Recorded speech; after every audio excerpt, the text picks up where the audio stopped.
I never imagined that a toxic friend could control my relationship and almost ruin me. I remember exactly the day it all clicked. It wasn't with a scream, a fight, or anything cinematic.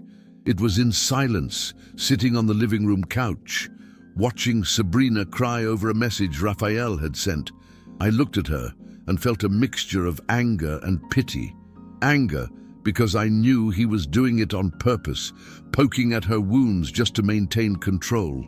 Pity, because she truly believed she owed him an apology, even though she hadn't done anything.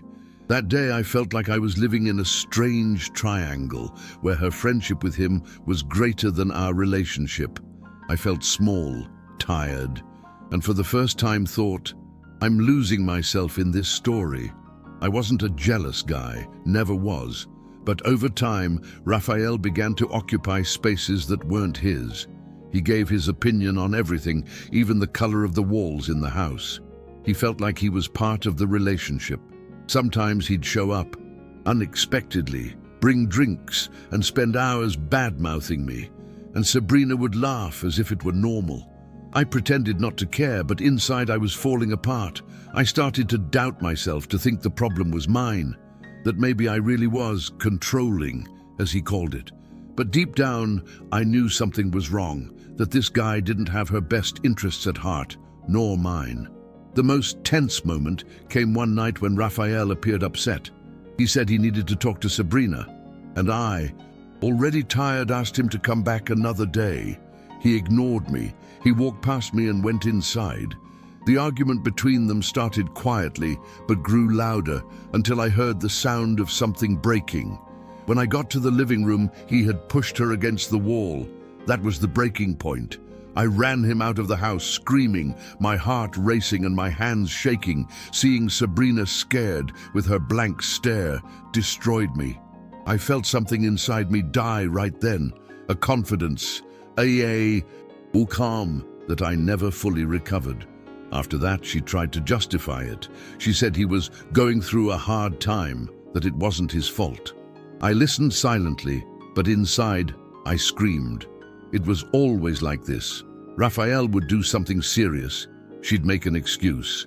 I began to realize it wasn't just a toxic friendship. It was a kind of emotional dependence, almost an invisible captivity. And I was there, trapped with her, trying to help someone who didn't want to be helped. That's when I realized I was also getting sick, trying to save a relationship that was already unhealthy for either of us. That night, I slept on the couch. Or rather, I tried. I lay awake, thinking about every detail of the last year. I realized I was living in fear. Fear of losing Sabrina, fear of being the villain of the story, fear of confronting Raphael and being seen as the insecure one. But the truth is, I was exhausted. And it was there, in the middle of the night, that I decided I couldn't do it anymore. That if I wanted to escape that dynamic, I would need to reclaim my own voice, even if it meant losing it for a while. And that was the hardest decision of my life.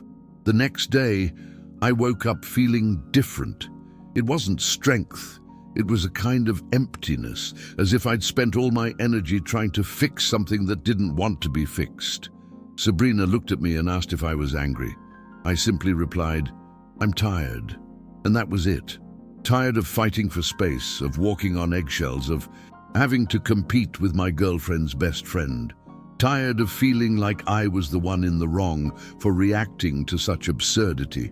She tried to talk, said she was going to distance herself from Raphael for a while, but I already knew the script. It would last a week. Then he'd text, play the victim, and everything would go back to the same old story. I no longer believed in words, only in actions. And at that moment, the only thing I could do was protect myself. I started to distance myself. I stopped insisting on conversations. I stopped explaining myself, not out of pride, but out of survival. I wanted to regain my peace, to understand who I had become in this environment. I began to realize how much I had changed. I no longer laughed like before. I no longer made plans. I even avoided seeing friends so I wouldn't have to pretend everything was fine. I felt erased, living for a relationship that revolved around a third person. This hurt me deeply because I loved Sabrina, but I also knew that no love justifies losing yourself. And it was then that I realized that overcoming isn't about forgetting, it's about remembering without sinking again. One day, Raphael texted me. He said he wanted to work things out like men. I laughed nervously. That was exactly how he always handled everything. He portrayed himself as the mature, balanced one, the one who was just trying to help. I almost fell for it again, almost accepted the date. But something inside me froze. It was the first time I listened to my intuition without doubt. I didn't owe him anything. I had nothing to resolve. I blocked his number and felt a mixture of fear and relief.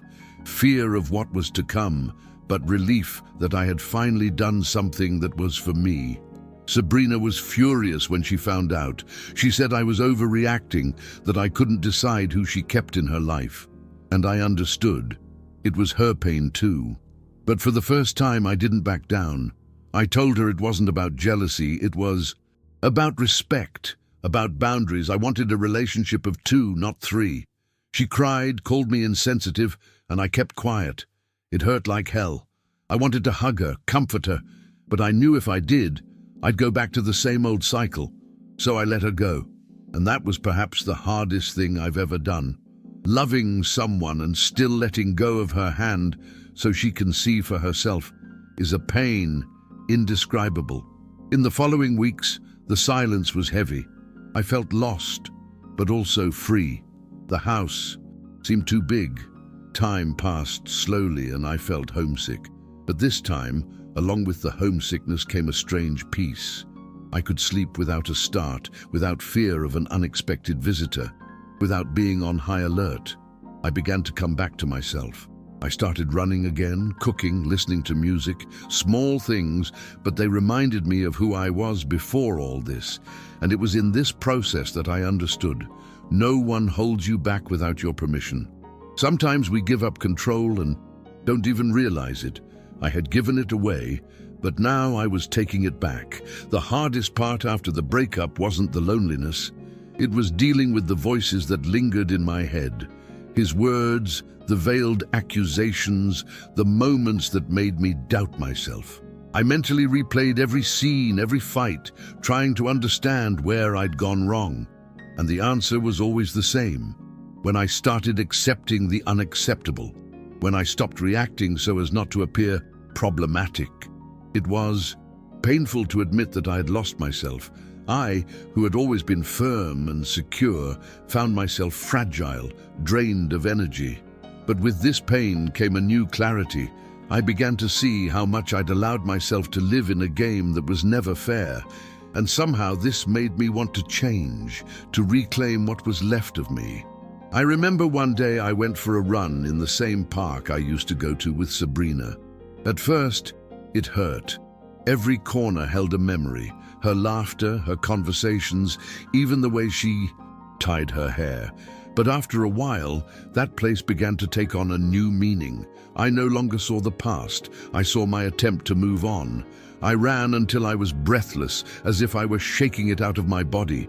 And in the end, sitting on the bench, sweaty and exhausted, I felt something I hadn't felt in a long time. Pride in myself.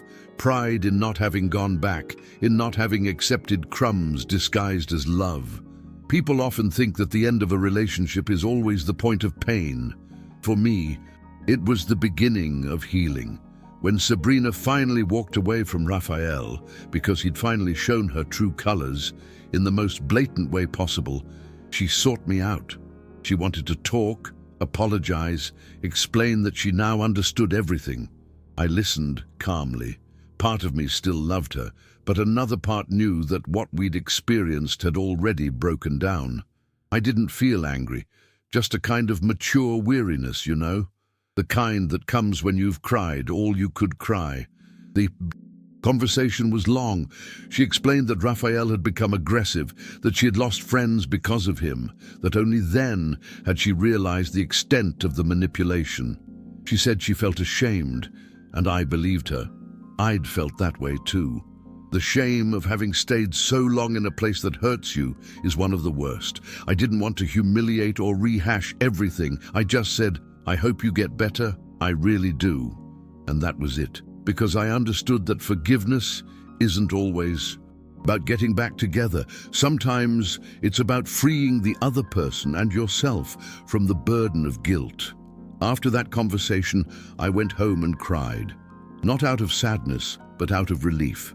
It was as if, finally, the cycle had closed.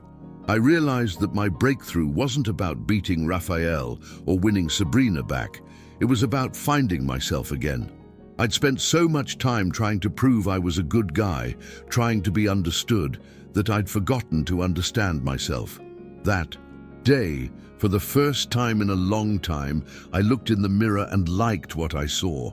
Not because I was happy, but because I was whole. Over time, I began to understand that what I experienced with Raphael and Sabrina wasn't just a messy relationship. It was a wake-up call about what happens when we let someone push our limits in the name of love. I used to think love was about putting up with it, that patience and understanding would solve everything. Today, I see that love is also about knowing how to walk away when the other person doesn't want to change. I spent months thinking I was the one in the wrong, the jealous one, the controlling one. But now I realize what I wanted was respect. And it's scary to think how many people experience this and don't even realize it. You get used to small intrusions, small disrespects, and before you know it, you're completely overwhelmed. But you can leave, even if it hurts like hell. After everything was over, I started therapy. At first, I resisted, thinking I didn't need it. But it was there that I understood the extent of the damage. Manipulation doesn't just leave emotional scars, it messes with how you see yourself. I felt guilty for everything, even things that weren't my responsibility. My therapist helped me understand that I hadn't failed. I just trusted people too much, and they didn't know how to handle it. It was a shock to realize how much I blamed myself for other people's failures. And it was liberating to learn to put the blame where it belongs. Healing came slowly in small details. One day I realized I could hear Raphael's name without feeling angry. Another day I could look at an old photo of Sabrina and smile a little. These are small victories that seem trivial but mean so much. It's in these moments that you realize you're truly moving forward, that the pain has become a memory and the memory no longer hurts you. I still have scars, of course, but I've learned that scars aren't weakness, they're proof you survived. Today, I see love differently. I no longer want relationships that drain me, that make me walk over broken pieces to maintain peace. I want reciprocity. I want lightness. I want to be with someone who chooses me without having to prove anything. And above all, I want to continue choosing myself, because for a long time, I put myself aside to sustain something that only hurt me. Now I've learned that the greatest form of love is not losing yourself trying to be accepted. It seems simple, but it's the most precious lesson I've ever learned. Sometimes I get messages from friends saying they're going through something similar. People who have a Raphael in their lives, a friend, an ex, a relative, who manipulates, controls, and slowly destroys. And I always say the same thing: listen to the discomfort. It's the first sign that something is wrong. It took me a while to listen to mine, and I paid dearly for it. But today, if I can use what I experienced to help someone get out before they lose themselves, it's worth it, because no one deserves to live trapped in a story that only hurts. Today, looking back, I still feel a tightness in my chest when I remember what I went through. But it's not despair. It's recognition of what I overcame. I remember the sleepless nights, the fear, the anger, the helplessness. I remember feeling invisible, as if my emotions were worthless. But I also remember the strength I didn't even know I had. It was that day when I finally realized that Raphael wasn't just a bothersome presence, but a toxic influence that was pulling me off balance, that I began to break free. Clarity came painfully, but it came, and today it guides me. I learned that there's no shame in admitting you were manipulated, that there's no weakness in admitting you were trapped in a bad relationship.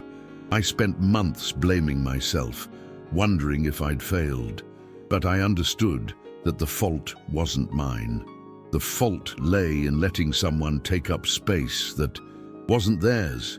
Overcoming isn't about forgetting everything. It's about learning to set boundaries, to trust your own perception. And that's what changed my life. I became more attentive, more assertive, more capable of saying no before it's too late. Another important point was realizing that life goes on, that relationships come and go, but you remain. I continued loving Sabrina, but in a different way, with respect, without dependence. And I realized that true love doesn't suffocate, control, or manipulate. It is light, even in difficult times. And this realization gave me hope. Hope that it's possible to recover, even after living a whole year in a cycle of fear and manipulation. Hope that we don't have to accept less than we deserve. Today I can talk about it without crying. I can look back on my story and feel proud of having taken difficult actions, of having put myself first, of having learned to recognize the signs before it was too late. I know I still have scars, memories that hurt, but they no longer define me. They only remind me that I survived, that I am capable of facing people and situations that hurt me and coming out stronger, and this feeling is liberating. In the end, I want whoever reads this to understand one thing. Overcoming isn't magic. It's not forgetting or pretending nothing happened. It's facing, feeling, learning, and still moving forward. It's recognizing that you have value, that you don't need to submit to anyone, and that it's always possible to rebuild your life. I'm Gabriel. I'm 37 years old, and today I can breathe deeply without fear. Today I respect myself, and that makes all the difference. The pain was real, as was the learning, but the freedom that came after is greater than everything I lost. Discover the moment that changed my marriage and freed me from the interference of my toxic mother-in-law. I still remember the day everything turned inside me. It wasn't a movie scene, nor a beautiful moment, but it was the most real of my life. I was sitting in the living room, breastfeeding Hator, when I heard Alice's voice coming from the kitchen, telling the neighbor that her son had ruined his life by marrying me. She spoke with such certainty, as if I were a mistake, a burden, a threat. And the worst part is, it wasn't the first time. For months, she had been undermining everything around me, my decisions, my confidence, my peace. But that day, I could no longer pretend it didn't hurt. I looked at my baby, saw Matthias playing in the corner, and thought it was for them that I needed to change. That I couldn't let my children grow up watching their mother remain silent in the face of humiliation. That was when I understood. Silence is also a choice, and I no longer wanted to choose to diminish myself. My name is Sylvia, I'm 35, and 6 months ago I married Gustavo, the man who showed me it was still possible to love after loss. I was married before, to Renato, Matthias's father, who passed away a few years ago. I thought I'd never find someone who looked at me with the same affection, but Gustavo welcomed me with respect and patience. But love, no matter how strong, isn't enough when there's interference. From the beginning, his mother, Alice, made it clear that she didn't accept our marriage. She said he should have stayed with Bianca, his ex. She said this behind my back, and sometimes even to my face, with that tone disguised as opinion. At first, I tried to understand, thinking it was maternal jealousy, but over time, I realized it was something deeper. Her need to control everything and everyone, including our home. At first, I tried hard to be understanding. I told myself she just needed time, that she would get to know me better and accept me. I made coffee, invited her to lunch, tried to talk. But nothing seemed enough. She always found a reason to criticize. She said I didn't take care of the house properly, that Matthias was spoiled, that Hater cried too much because I didn't know how to be a mother. I smiled to avoid causing a fuss, but every word she said stuck in my throat. I began to feel like a guest in my own life. And the worst part was, by trying so hard to maintain the peace, I was losing my voice. It got to a point where I no longer recognized who I was. It felt like I was living to please someone who would never be satisfied.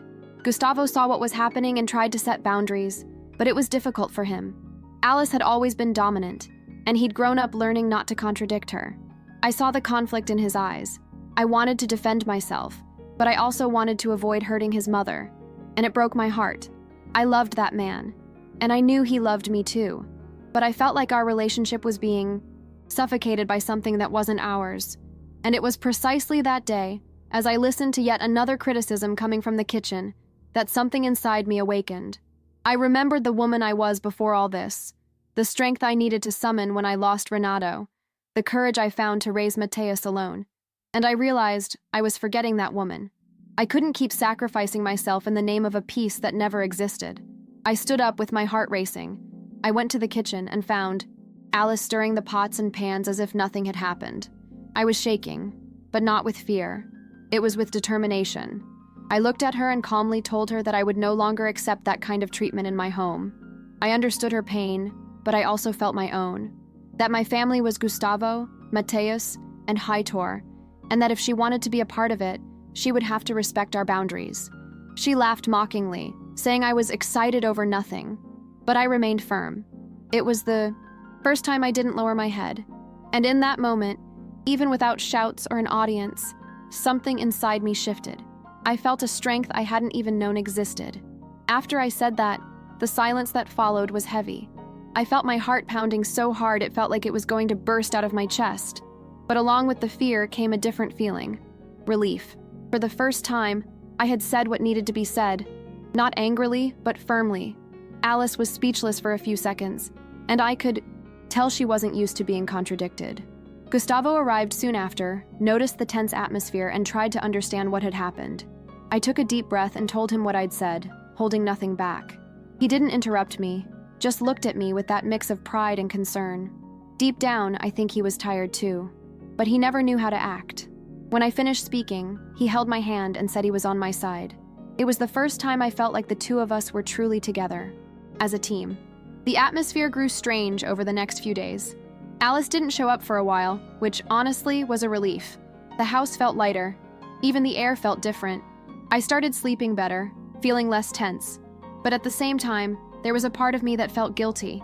I'd been raised to believe that a good woman is one who endures, who gives in, who avoids conflict. And suddenly, I'd done the opposite. I started to wonder if I'd overreacted, if I'd been cruel. It was Gustavo who reminded me that setting boundaries isn't being cruel, it's respecting yourself. He said he admired me for doing what he himself hadn't had the courage to do before. Those words touched me deeply. I realized that when we assert ourselves, we also help others free themselves. Even with this new phase, I won't pretend everything was perfect. Alice tried to get closer, but she kept testing my limits. The difference is that now I wasn't so easily shaken. I learned to recognize provocations and not fall for them. If she said something to provoke me, I took a deep breath and responded only as necessary, without justifying myself. I understood that I didn't need to convince anyone of my worth, much less those who chose not to see it. I began to direct my energy toward the things that truly mattered: my marriage, my children, my peace. And it was in this process that I realized how much I had neglected myself in the last few months. I started taking care of myself again, doing little things that gave me pleasure, like reading at night or taking late afternoon walks with Matthias. Matthias, in fact, was one of the biggest reasons I changed. I could see it in his eyes when Alice disrespected me. He didn't say anything, but I knew he understood, and that hurt. I didn't want him to grow up thinking it was normal to see a woman being belittled. When he saw me facing the situation calmly and firmly, I saw a silent admiration in his eyes. That night, he hugged me and said, "Mom, you are brave." And I cried, because deep down that was what I needed to hear, that I was teaching my son something good, even through the pain. It was then that I understood it wasn't just about standing up to my mother-in-law. It was about breaking a cycle, about showing my children that love and respect must go hand in hand. Over time, even Gustavo began to speak out more. He began to set clearer boundaries, not only with his mother, but with everything that destabilized us. We started talking more, working through the little things together that had previously become a storm. Our marriage grew stronger because, for the first time, we were truly on the same side. without fear, without guilt. I learned that setting boundaries doesn't push away those who truly love us. It only pushes away those who feed on our weariness. Today, I look back and see how much that day was a turning point in my life. It was the moment I chose myself, my family, and the peace I deserved. After that day, I began to see everything differently. Not that the pain had disappeared, but I began to see life more clearly. I realized I'd spent so much time trying to please others that I'd forgotten to take care of myself. I'd become a woman who apologized for even existing, and that was incredibly difficult. So I began to rebuild myself little by little, with simple gestures. Waking up and having a coffee in peace, without fear of being judged. Speaking my mind, without mincing every word to avoid displeasing. I began to allow myself to make mistakes, to not carry so much guilt for everything. The most liberating thing was understanding that I didn't need Alice's approval to be a good wife or mother. I just needed to be true to myself. Gustavo noticed the change in me. He said I was different, lighter, and I was. The house felt different. Heitor slept better, Mateus laughed more, and even the atmosphere between Gustavo and me became lighter. We started making plans again, talking, without fear of bringing up topics that used to turn into arguments. I felt like we were reclaiming something that Alice's interference had almost destroyed, our home as a place of peace. Gustavo started setting firmer boundaries with her, and that made all the difference. He understood that protecting our marriage wasn't disrespecting his mother. It was simply establishing what was healthy. It was beautiful to see him grow too, as a man, as a father, as a husband. Still, there were setbacks. Alice tried to get closer with false gestures of affection, and sometimes I fell into the trap of believing things were getting better. But today, I know how to tell when something is genuine and when it's disguised manipulation. I've learned to observe more than react. Maturity for me came when I realized I no longer needed to prove anything. When she said something provocative, I simply cut her off. This irritated her, of course, but it also made her realize that her old control no longer worked. It was difficult because part of me still wanted to be accepted, but another, stronger part knew that respect can't be begged for. It's earned with poise and composure. One of the moments that struck me most was when Matthias asked me if Grandma Alice would still come home. I said yes, but that things would be different now, that she would have to respect our way of life. He was silent for a while and then said, "Thank goodness, Mom. I didn't like it when she made you sad." That broke me inside, because no matter how hard I tried to hide it, he could see it. And I understood right then that when we allow ourselves to be disrespected, we unintentionally teach ourselves that it's normal.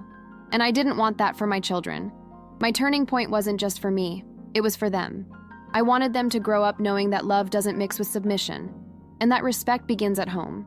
Today I understand that my story with Alice was never just about mother-in-law and daughter-in-law. It was about boundaries, about identity, about learning to stand up for yourself without feeling guilty. I needed to reach my limit to discover my strength, and that's what I try to convey to other women going through something similar. We can love, forgive, understand, but we should never accept being erased. I learned that peace isn't the absence of conflict. It's knowing who you are and not giving up on that, even if it hurts at first. Because with time, the pain fades, but dignity remains. As the months passed, things began to fall into place. Not magically, but with effort, patience, and a lot of boundaries. Gustavo and I made a deal. Anything involving his mother, we would decide together. This changed a lot. Alice realized she could no longer talk to him behind my back, that our decisions were joint. At first, she tried to force things, calling frequently and offering her opinion on everything.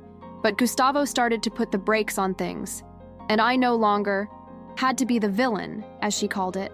He took a stand calmly but firmly. Seeing this made me incredibly proud, because it meant he, too, was freeing himself.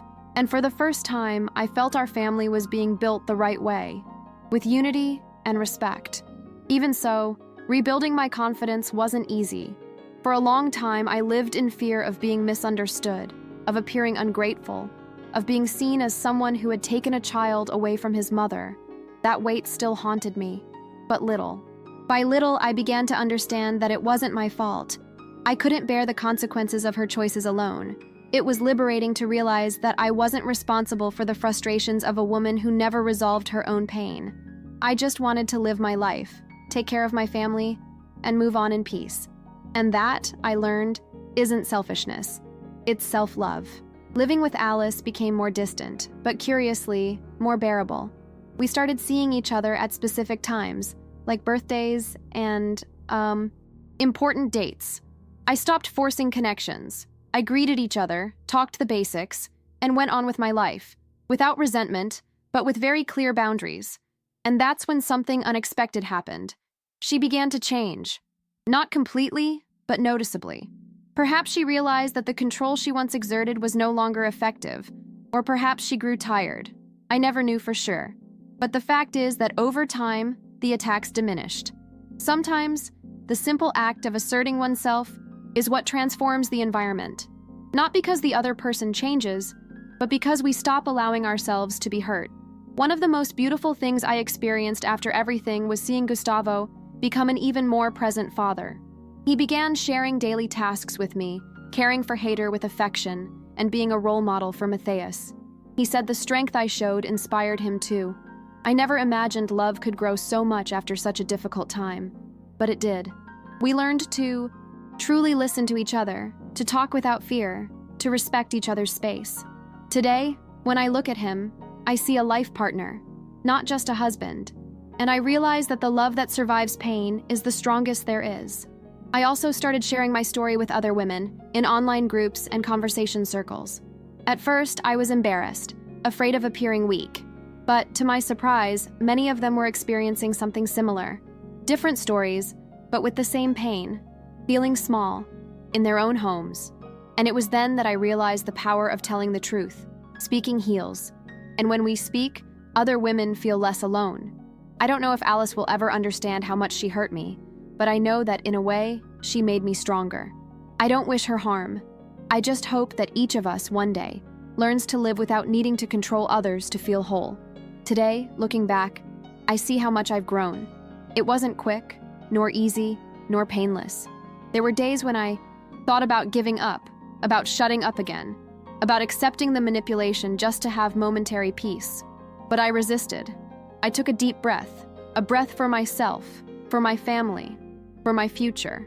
Heitor, Matthias, and Gustavo deserved a version of me that was whole, that didn't hide, that didn't diminish itself. And I deserve that too. The sense of freedom I feel now is priceless. It's something that goes beyond the absence of conflict. It's knowing that I can say no, that I can set limits, that I can live the way I choose. It's a peace I didn't even know existed, and that I've achieved day by day, paragraph by paragraph of my own life. My relationship with Alice is now functional. We don't seek unnecessary closeness, nor do we try to repair the past. I've learned that some wounds don't require complete reconciliation for life to move on. She remains a part of our lives, but with clear rules that protect us. What was once anxiety and fear has become security and clarity. I no longer need to justify myself or prove myself capable. When she tries to interfere, I simply enforce the boundaries we established.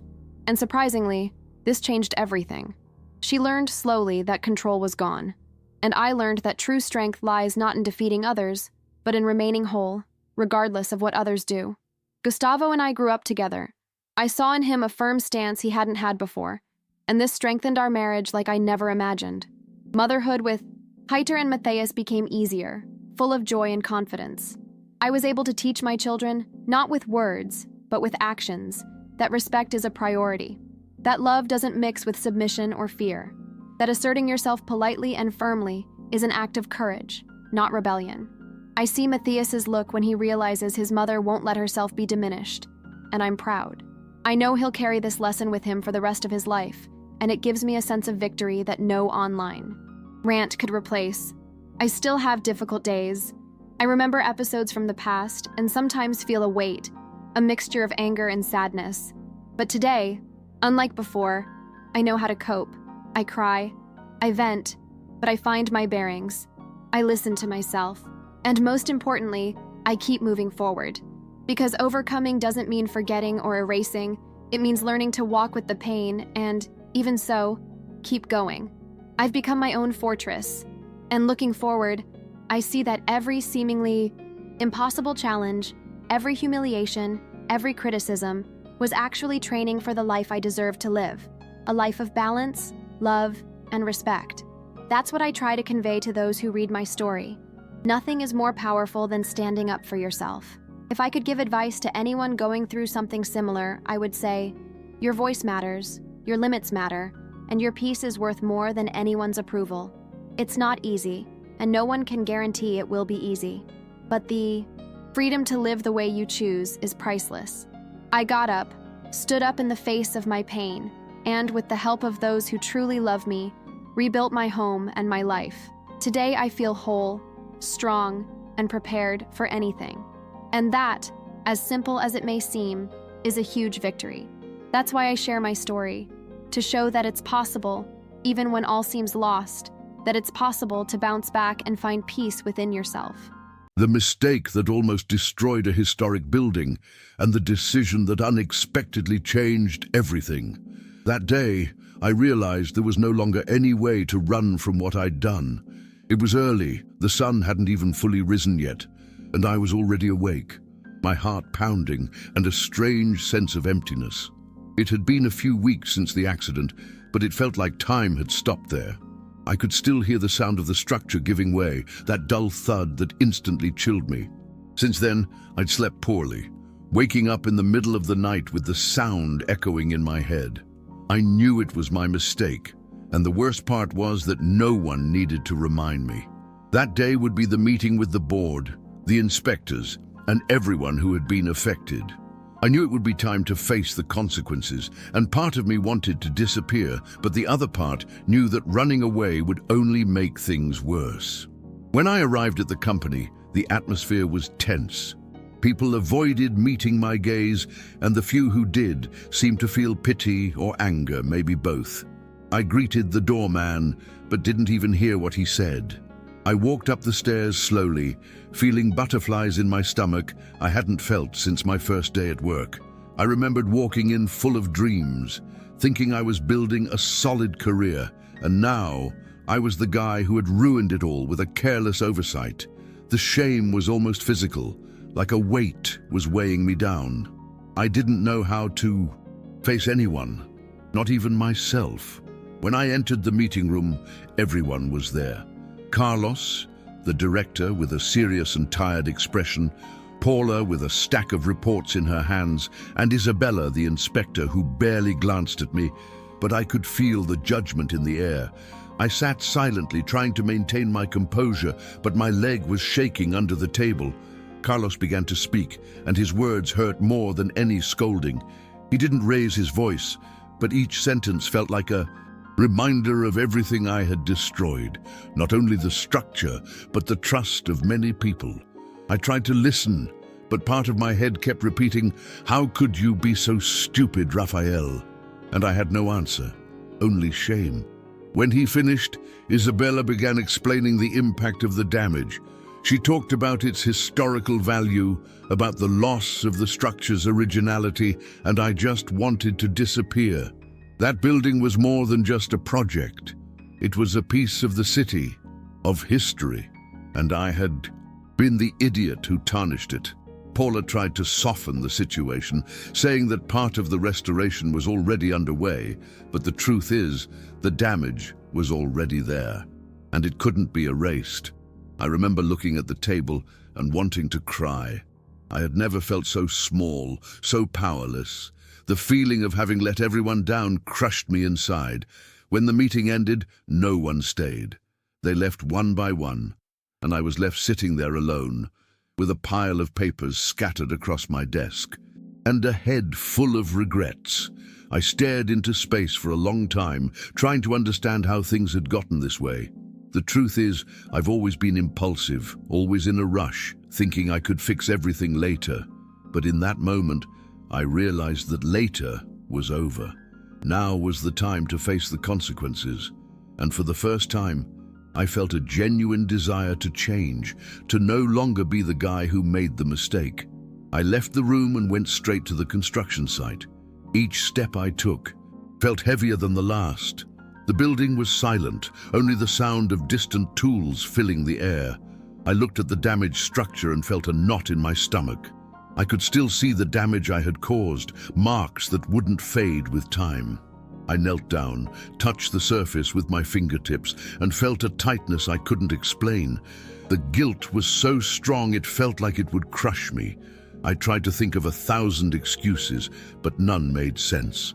I had been careless, impulsive, and that was it. That was it. There was no going back. It was at that moment, looking at it, that I realized I could no longer run from myself. I needed to face my mistake, take responsibility, and find a way to make amends, even if it was small. I stood there for a while, trying to gather my thoughts. With each passing minute, the feeling of fear mixed with shame grew. I thought, if I could go back in time, I would do everything differently. But I couldn't. All that remained was the present, and what I was going to do now. And then I decided I wasn't going to hide anymore. I needed to change, not for fear of punishment, but because I no longer wanted to live with this constant feeling of failure. Taking a deep breath, I felt a clarity I hadn't felt before. The mistake had shown me a side of myself I'd never wanted to admit, that I'd always acted too quickly, without thinking about the consequences. Now, it was time to learn to act consciously. I returned to the company, still shaken, but with a strange sense of determination. I needed to talk to Carlos, needed to show him that I truly wanted to change. He welcomed me without surprise. I told him I knew I had disappointed everyone, that I didn't expect forgiveness, but I wanted a chance to rebuild my path. He was silent for a few seconds, and then said something I'll never forget. It's not about the mistake, Raphael. It's about how you react to it.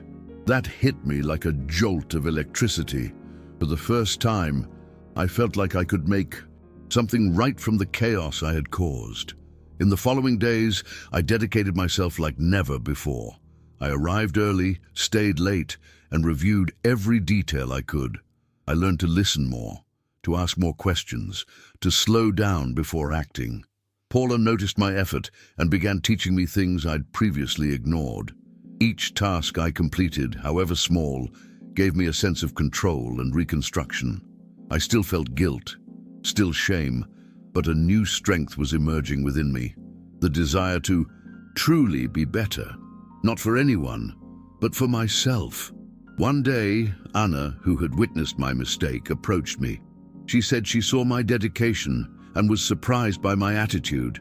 In that moment, I felt something I hadn't felt in weeks: recognition. It wasn't applause, nor immediate forgiveness, but it was the first time someone looked at me and saw that I was trying. That gave me the strength to keep going. The guilt was still there, but now it had a purpose. It no longer paralyzed me. It reminded me of what I needed to do to avoid repeating the same mistakes. Over time, the company began to reorganize after the accident, and I realized I needed to do more than just repair the physical structure. I had to be involved in every process, attending reports, meetings, and inspections. At first it was difficult. Each task felt like a reminder of my mistake, but I learned to use it as motivation. I wanted to prove to myself that I could be responsible, that I could do the right thing. Lucas, the project manager, invited me to accompany Isabella, the inspector who had been strictest with me, on a technical visit. I was nervous, but I accepted. During the inspection, she observed me closely, and for the first time said it was good to see my commitment. That wasn't an easy compliment, but it was enough to make me feel like I was on the right track.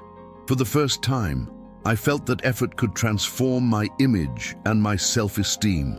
I started writing down everything, every detail, every step of the process. Paula began guiding me, pointing out points I'd always overlooked. Each day was a battle against my old impulsiveness, against the desire to rush and fail again. I needed to learn to slow down, to think, to be aware of the impact of my actions. Each completed task was a small victory, a reminder that I could change. Sometimes I felt exhausted, but the exhaustion was accompanied by something new, a quiet pride in finally trying. I was no longer running away from the problem. I was facing it, One afternoon, Carlos called me in for a chat. He said that some of the company's penalties had been reduced thanks to the team's efforts and that my commitment had been crucial. I was speechless. He wasn't giving me empty praise. He was recognizing real effort. It touched me deeply. I realized I was regaining something more valuable than any project, my own respect. It wasn't just about repairing what I had destroyed, but about becoming a better person, someone who can take responsibility and act to improve. At night, at home, I sat alone, reflecting on who I was before and who I was becoming. Before, I'd acted automatically, impulsively, thinking I could always get away with it. Now I felt every action, every choice, with the weight it deserved. I learned that it's not enough to acknowledge a mistake. You have to turn it into action, into concrete change. Taking a deep breath, I felt a mixture of relief and fear. Relief that I was trying.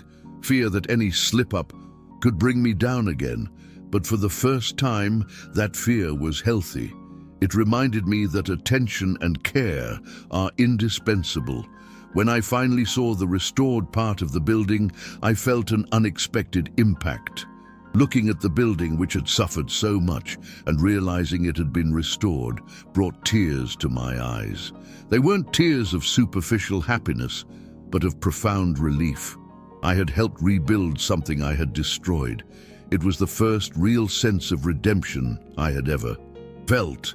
There, I realized that the mistake had been a turning point, painful but necessary.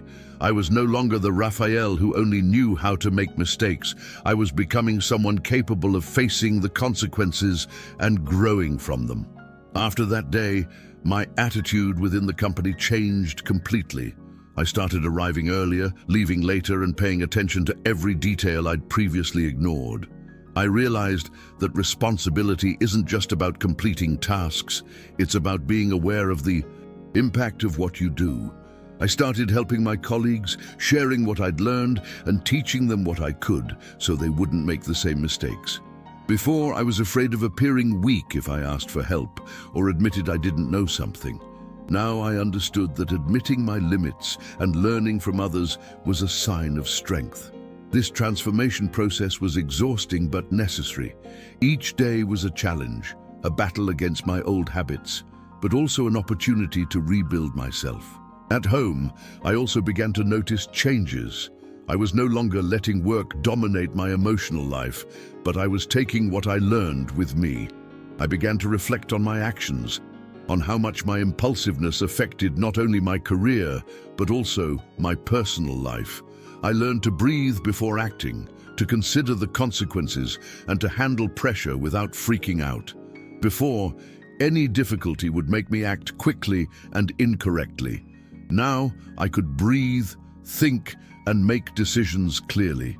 I felt that for the first time in a long time, I had control over my actions and my future. One afternoon, I ran into Miguel, a former construction manager outside of work. He congratulated me on my rebuilding efforts and said something that resonated deeply with me. To err is human, but to face it and change is for the few. That echoed in my head. He was right. I could have chosen the easy way out, disappear, run away, blame others. But I didn't. I faced it head on and transformed the pain and guilt into fuel for growth. For the first time, I felt proud of myself without needing anyone's approval, just knowing I was trying to be a better person. In the following months, we finally had the reopening of the restored structure. It was a low-key event, but for me it carried enormous weight. Seeing the building standing, intact, with every detail restored, brought me a mixture of relief and pride. I knew I couldn't erase the past, but I could contribute to the present and the future. Looking at that work and realizing my efforts had made a difference gave me the feeling that I hadn't lost everything. I still carried the guilt, but now it was accompanied by responsibility, learning, and the strength to carry on. Today, my relationship with the company and my colleagues has completely changed. I'm no longer the same Raphael who made mistakes without thinking. I've started to listen more, act carefully, and value the work of everyone around me. Each project I take on now carries a different weight, an awareness I didn't have before. And this makes me feel more alive, more present, more capable of dealing with challenges without repeating the same mistakes. I've learned that overcoming challenges isn't about erasing the past, but about facing it and growing from it. My name is Raphael, I'm 32 years old, and I still carry the memory of that day as a permanent mark on my life. The guilt hasn't gone away, nor will it ever completely, but I've learned to deal with it in a way that strengthens me. Before, I only saw the mistake, only felt shame and fear. Now I see the learning, I see how much it transformed me. Every time I pass by the restored building, I feel a quiet sense of pride. It's not pride in myself, but in the transformation I was able to make within myself. I still make mistakes, of course, but I've learned to acknowledge them, face them, and correct them without hiding. That's the difference. At work, my attitude changed completely. I became more attentive, more planning, more questioning, and more seeking help when needed. I learned to listen and value the experiences of others. Paula, Anna, Lucas, they all realized I'm not the same Raphael anymore. I gained respect, not because anyone forgave me, but because I regained myself.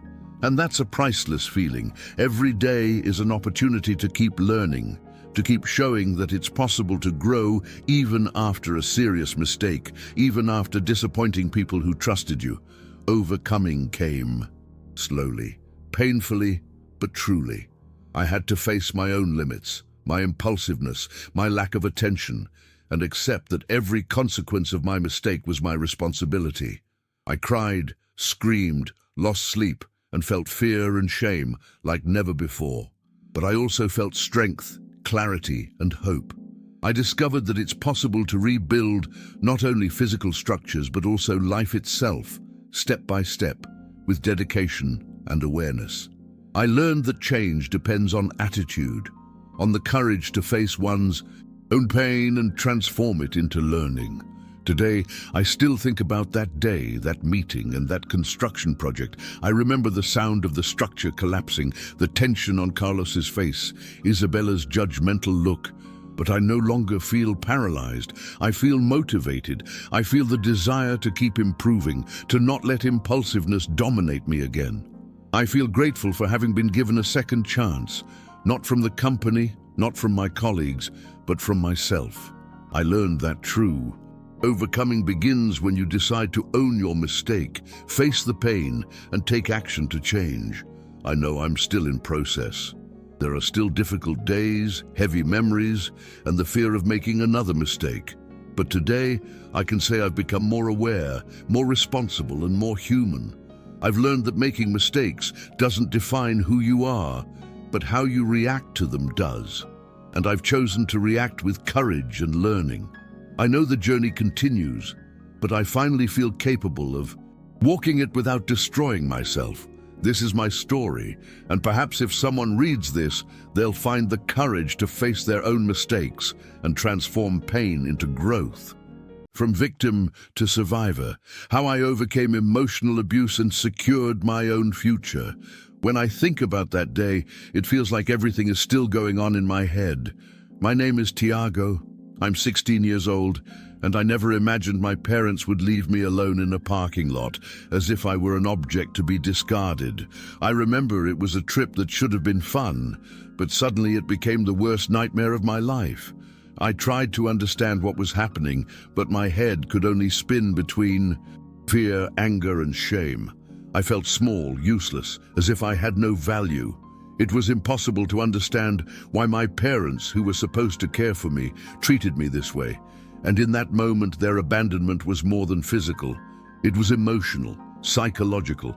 I was alone, confused, unsure of where to turn or who to trust.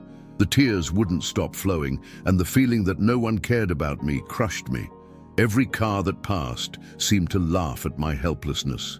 I had no words to describe what I felt. I only knew I wanted to disappear, vanish, but at the same time, a part of me knew I needed to survive. I tried to call someone, anyone, but there was no one around who could truly help me. The cold and wind only heightened my feeling of abandonment, and in the midst of it all, a mixture of anger and confusion washed over me. How could they be so cold, so calculating? I felt my whole body tremble, but not just from the cold. It was pure fear, fear of never having anyone who truly cared about me again. I had to get up, but my legs felt like lead. Each step was an effort, and every time I looked at the empty parking lot, I felt my childhood slipping through my fingers. I still had hope, but it was a fragile, almost unreal hope. Then a woman arrived who seemed to realize I had nowhere to go. Donna Lucia led me into her car with a gentleness that made me want to cry with relief. I had never felt such a contrast between what I had experienced and what I was beginning to experience at that moment. The warmth of that car, the way she spoke to me as if I truly mattered, was the first time I felt like there might be a way out of this nightmare. But at the same time, I couldn't stop thinking about my mother, my sister, and my father. Anger still burned inside, mixed with a sense of helplessness. I wanted to scream, hit, cry, but I was too tired for anything. The car felt like a temporary shelter, and with every passing kilometer, I realized I was leaving behind something I could no longer fix. The feeling was painful, but also strangely liberating, because finally someone saw me for who I really was. A scared teenager, but still alive and worthy of care. When we arrived at the shelter, I was introduced to Mr. Antonio, who had a firm but welcoming manner. He calmly explained that I was no longer alone, that someone would protect me. For the first time in my life, I felt my body could relax a little, that the tightness in my chest could ease. Donna Lucia prepared something to eat and tried to make me feel at home, but I still couldn't eat properly, not because I wasn't hungry, but because the feeling of abandonment was still there, present in every thought. I felt ashamed to cry in front of them, but I couldn't help it. Each tear felt like it carried years of accumulated pain. Every time I tried to get my parents' attention and was ignored or emotionally punished. I remembered the times my sister Bianca remained silent, as if trying to defend herself were a crime. And in that moment, I realized that I was not only physically alone, but emotionally. I still carried the weight of my blood family. I felt a mixture of relief and confusion, wanting to embrace this new family that welcomed me, but at the same time, the fear of trusting completely still paralyzed me. I wondered how it was possible for someone to truly love me, someone who wasn't interested in controlling or hurting me, but little by little, I began to believe it was possible. Social worker Helena came to visit us that same day, and I remember her looking at me in a way I'd never seen before, without judgment. Just attentiveness and empathy. She explained what was happening, that my mother would probably say I was making up stories, that my father would try to justify his actions, but that I needed to tell the truth. I felt a strange strength within me, a mixture of fear and courage. For the first time, I realized there could be justice, that my words could carry weight. I was nervous, but also determined to tell everything, regardless of the consequences for my parents. It was my life at stake, and I finally understood that I had the right to be heard.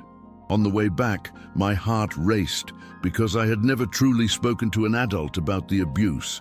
Memories of the times I was ignored, criticized, called a liar came flooding back. But at the same time, each memory served to give me strength, to remind me that I had survived this far and that I could finally have some form of protection and care.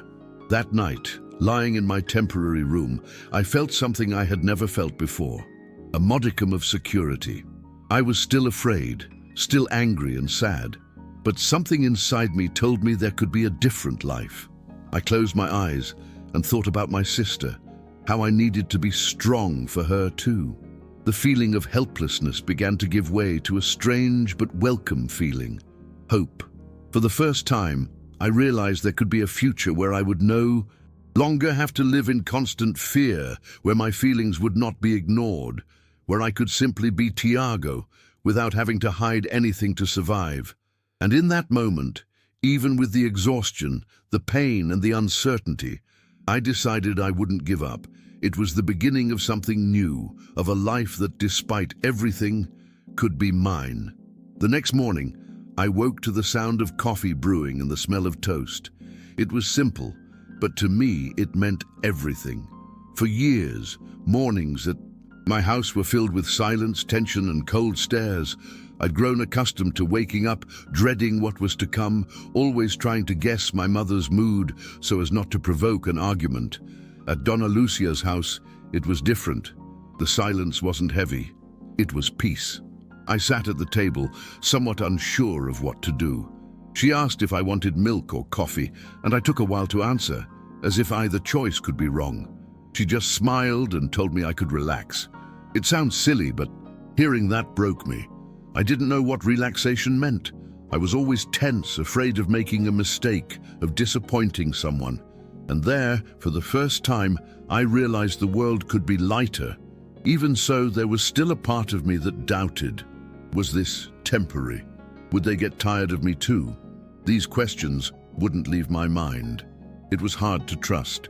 But Donna Lucia's calm demeanor and so Antonio's protective gaze slowly began to break down the walls I had built within myself. Few days later, I was called into a meeting with the social worker and my parents. Just the thought of seeing my mother again made my stomach churn. I knew she would try to turn everything around, and that's exactly what happened. She looked at me with that cold, contemptuous look and said I always liked to dramatize, that I made up stories to get attention. My father, as usual, remained silent, shaking his head, pretending everything was fine. I stayed quiet for a while, but when Helena asked me what I had to say, something inside me burst. I told her everything. I talked about the abandonment, the way they treated me, the constant fear, the times I begged to be heard and was ignored. My voice trembled, but I didn't stop. It was as if I were letting out years of suffocation. My mother started screaming, lost control. And when she tried to hit my father in front of everyone, I realized, finally, the masks had slipped. I wasn't the problem anymore. It was their home that was sick, and in that moment, I felt relief mixed with pain. I had lost my parents, but for the first time, I had gained myself. After that meeting, things changed forever. I was officially placed under guardianship, and despite my fear of everything that was to come, I felt it was the first step toward rebuilding my life. Donna Lucia hugged me tightly when she learned of the decision, and it was the first time I felt a hug that was not just physical, but emotional. A hug from someone who truly cared, she told. And me, I could breathe now that the worst was over. I wanted to believe, but deep down I knew I still had a long way to go. The nights were still difficult.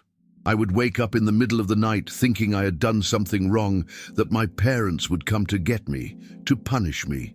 It took a while for my body to understand that the danger was over, but little by little I learned to trust the small gestures, the hot coffee, the conversations at the table, Mr. Antonio's quiet but protective manner. Each day there was a step away from the past and closer to a new life. When Bianca showed up at the shelter, I could hardly believe it. She looked different, thin, with a lost look in her eyes, but alive. My heart raced. I wanted to hug her, but I wasn't sure I could. She stood at the door, crying silently, and it was Donna Lucia who approached and took her in first.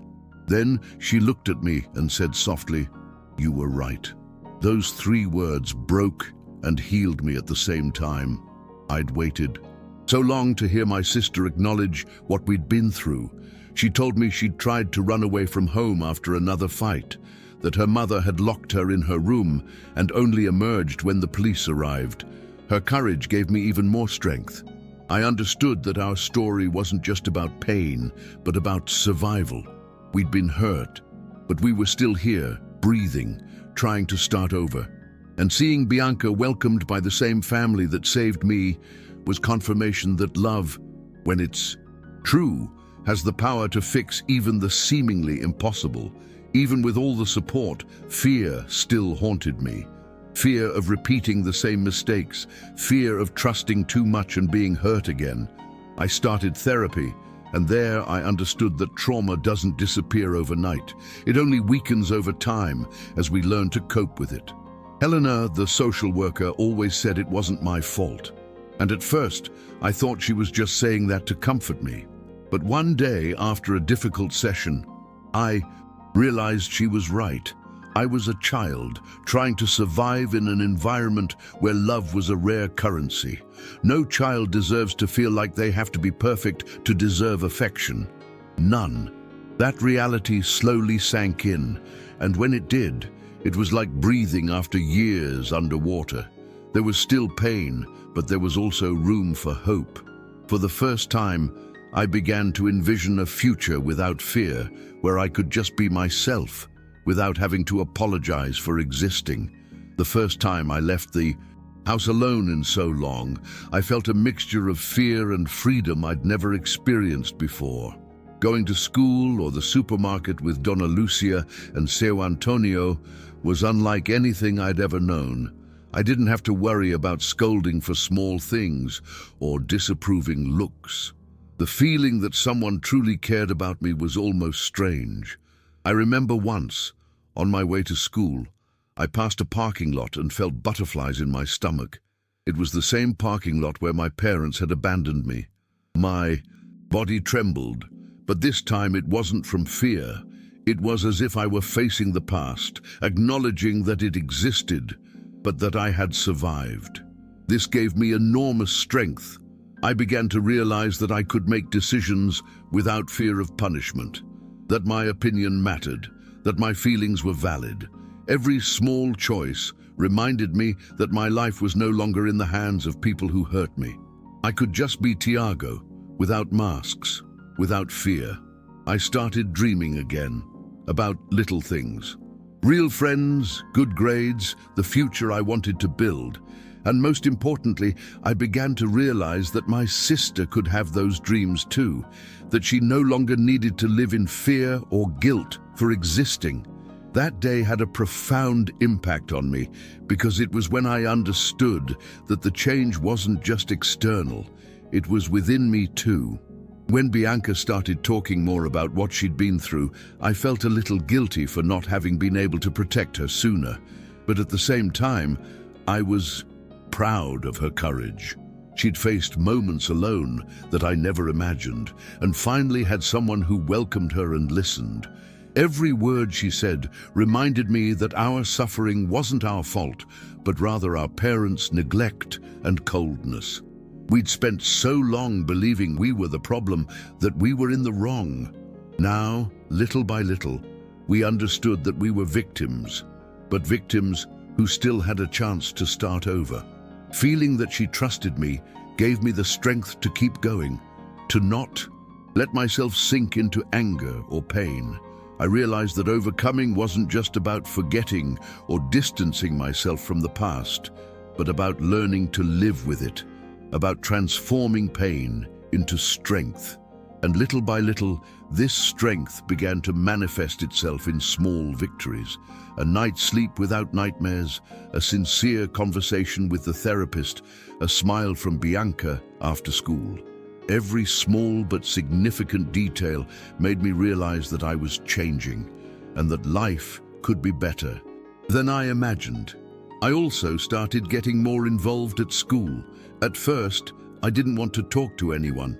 I was afraid of being judged, that someone would discover my past and look at me differently. But Marcia, my advisor, helped me realize that I didn't need to hide anything. She encouraged me to study, to organize myself, to make plans. For the first time, I felt like I had a future that could be mine. Every lesson learned, every small achievement at school gave me confidence. I no longer needed to be invisible or flawless to get attention. I could just be me with my flaws and pain and still deserve respect.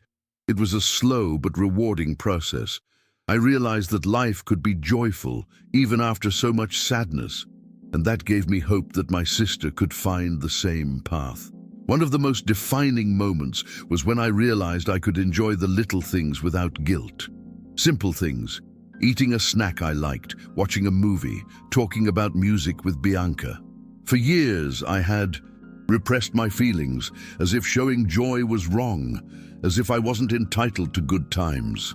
But there, in the safety of that new family, I began to realize I deserved to feel happiness. With every laugh, every sincere hug, I felt my body relax and my heart open. It was a silent but profound shift. I began to recognize myself as someone who could live without constant fear, someone who could be loved and protected. The transformation also came in the way I viewed my parents. It wasn't just fear or anger anymore. It was clarity. I understood that they would never change, that my love for them could no longer bind me. The pain still existed, but I could separate the past from the present. I had the right to move forward. For the first time, I felt free to be who I was, to build my own story, without their mistakes defining my life. And this, as simple as it may seem, was a huge milestone in my life. Over time, I began to realize that overcoming didn't mean forgetting everything I'd been through, but learning to cope with it. Some days I still woke up with a sinking feeling in my stomach, remembering the abandonment in the parking lot or the arguments at home.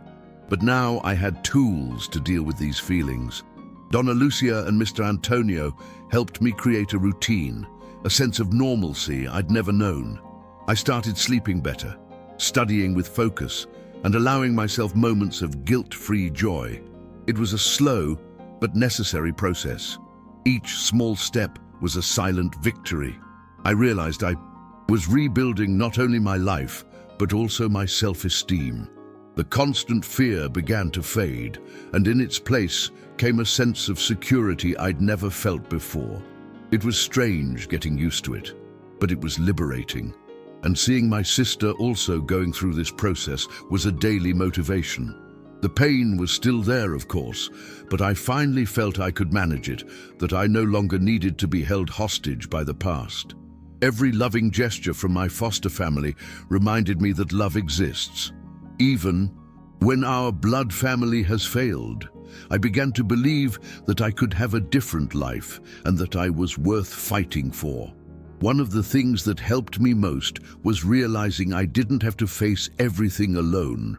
Therapy, conversations with Helena, and the support of Donna Lucia and Seu Antonio were crucial. Before, any problem felt overwhelming because I had no one I could truly trust. Now, I had adults who listened to me, who protected me, and who gave me space to feel without judgment. This sense of belonging, of not being alone, began to completely change my perspective. I realized I could trust the right people, and that this didn't make me weak, but stronger. I also began to notice small changes within myself. More patience, less explosive anger, a greater ability to see solutions instead of problems.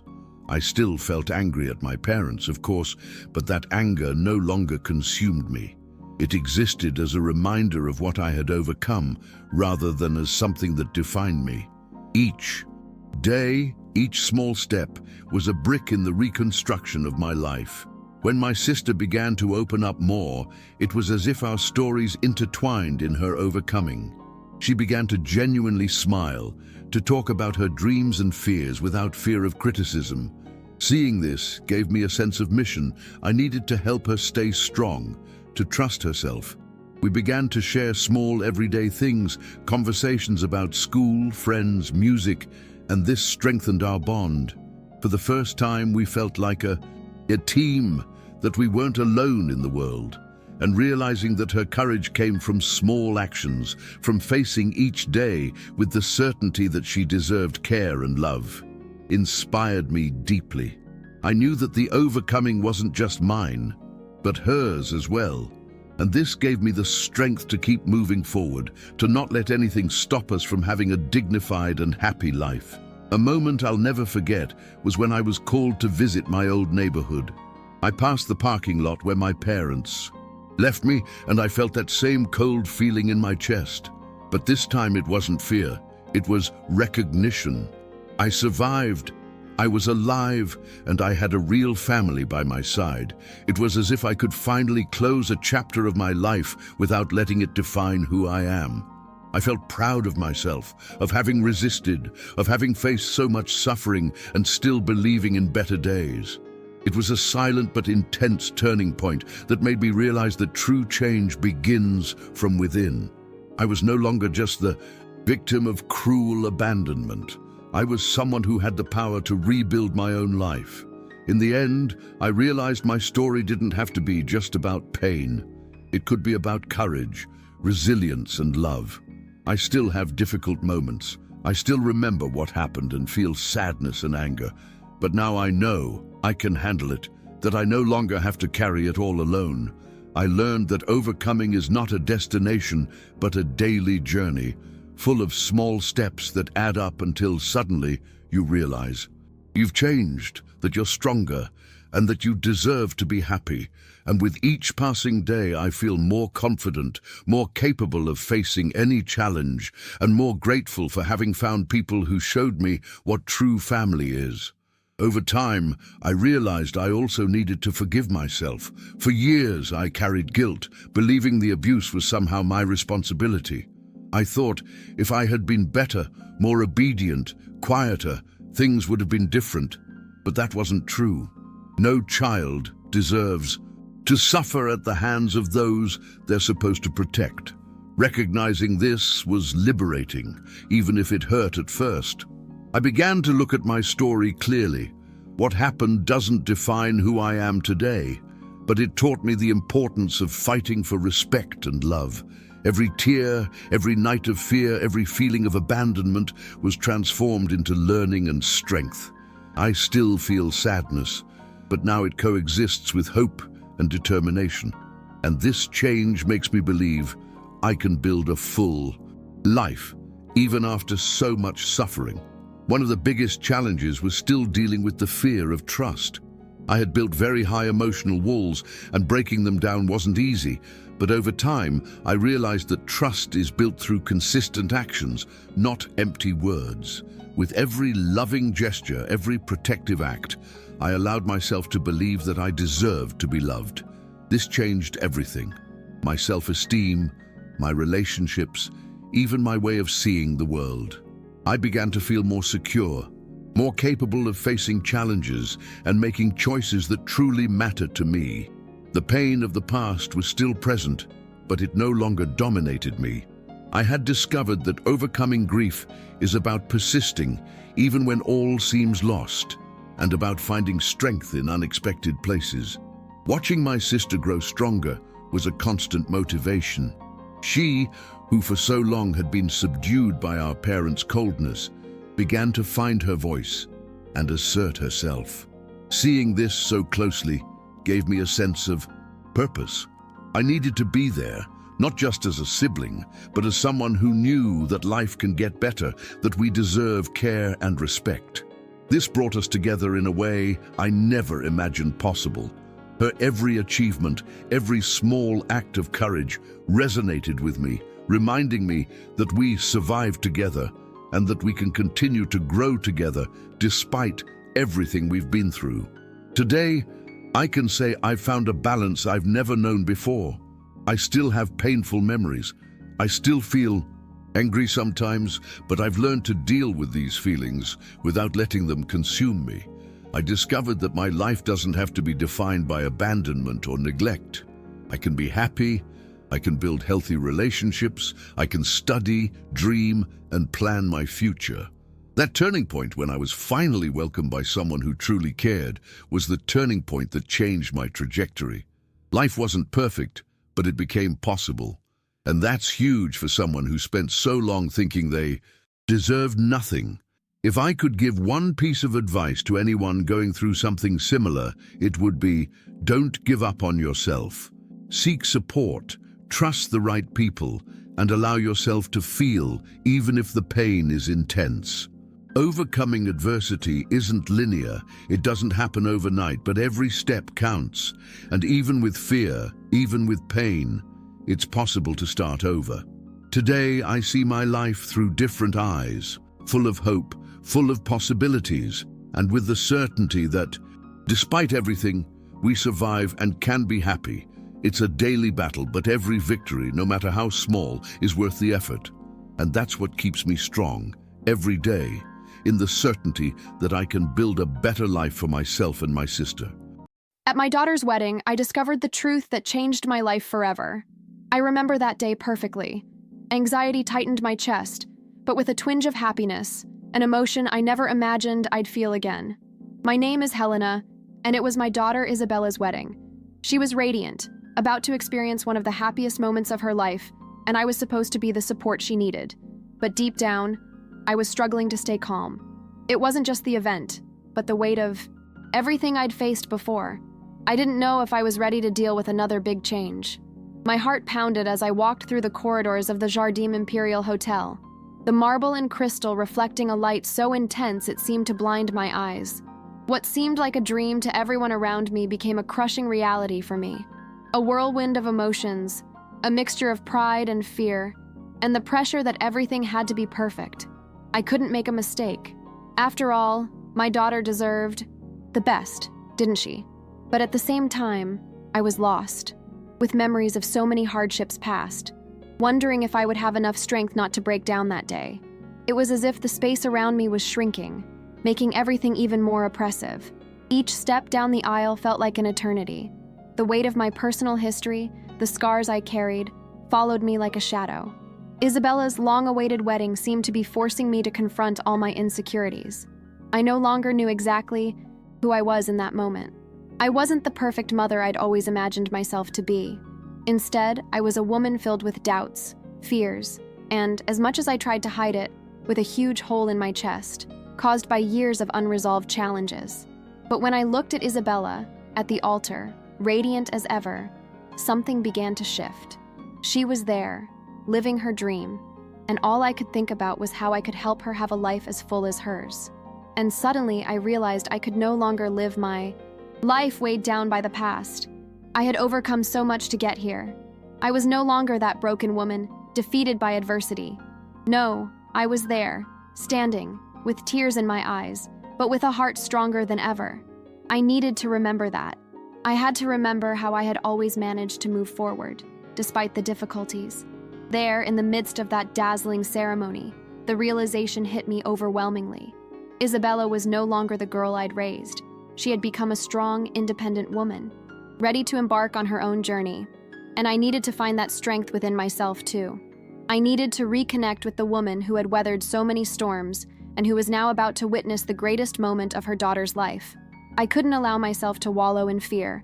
I could no longer let the past define me. What I did today, how I positioned myself, would be the legacy I would leave my daughter. Suddenly, a sense of calm began to invade my body.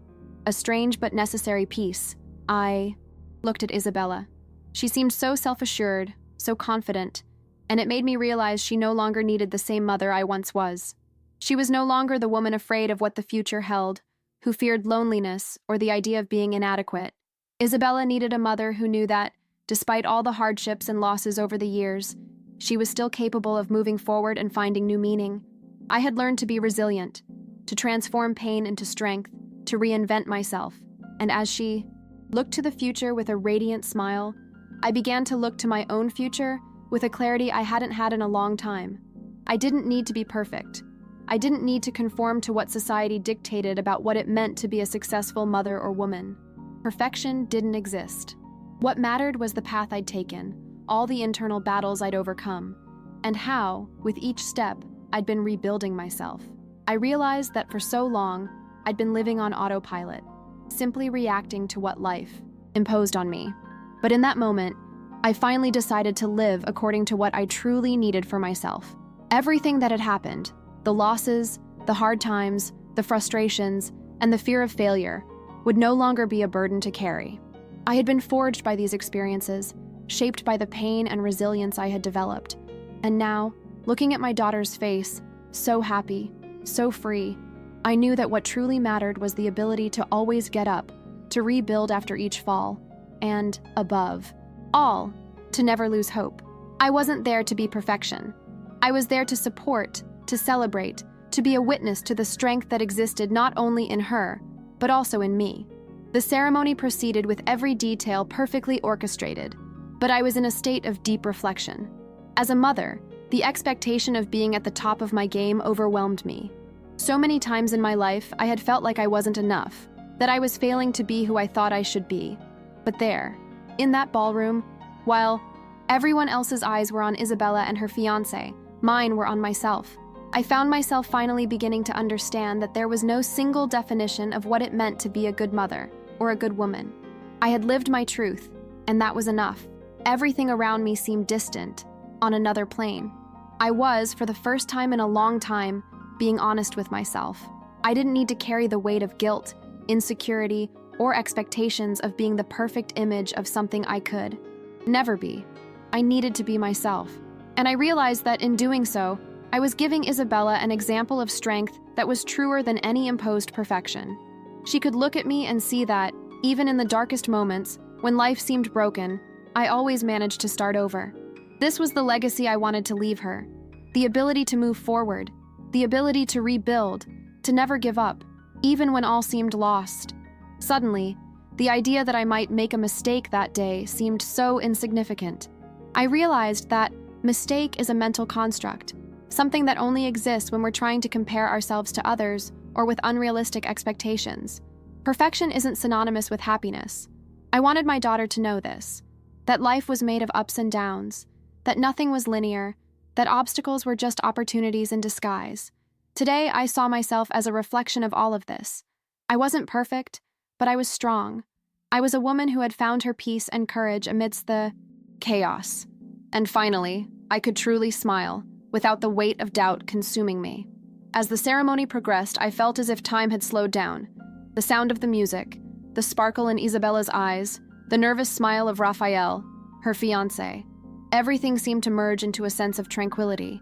Yet, deep down, something inside me still stirred, a feeling that I needed to go through another test, another internal battle. But looking at my daughter, I saw in her a reflection of the woman I had become, someone who knew how to weather life's storms and even in the darkest hours, knew how to rebuild herself. It was there, in the midst of that celebration, that I realized my true achievement wasn't in being a perfect mother or a flawless woman, but in understanding and accepting my own imperfections. I learned to forgive myself, to allow myself to be vulnerable. For so long, I lived with the weight of an image I wanted to project, afraid that people would notice my weaknesses. Today, looking at Isabella, I knew she would never expect perfection from me, because she knew me deeply. And most importantly, I knew she would also learn to accept herself, with all her strengths and weaknesses. She would grow up knowing that true strength lies in vulnerability, in the act of moving forward even when life challenges us. The feeling of pride that washed over me was indescribable.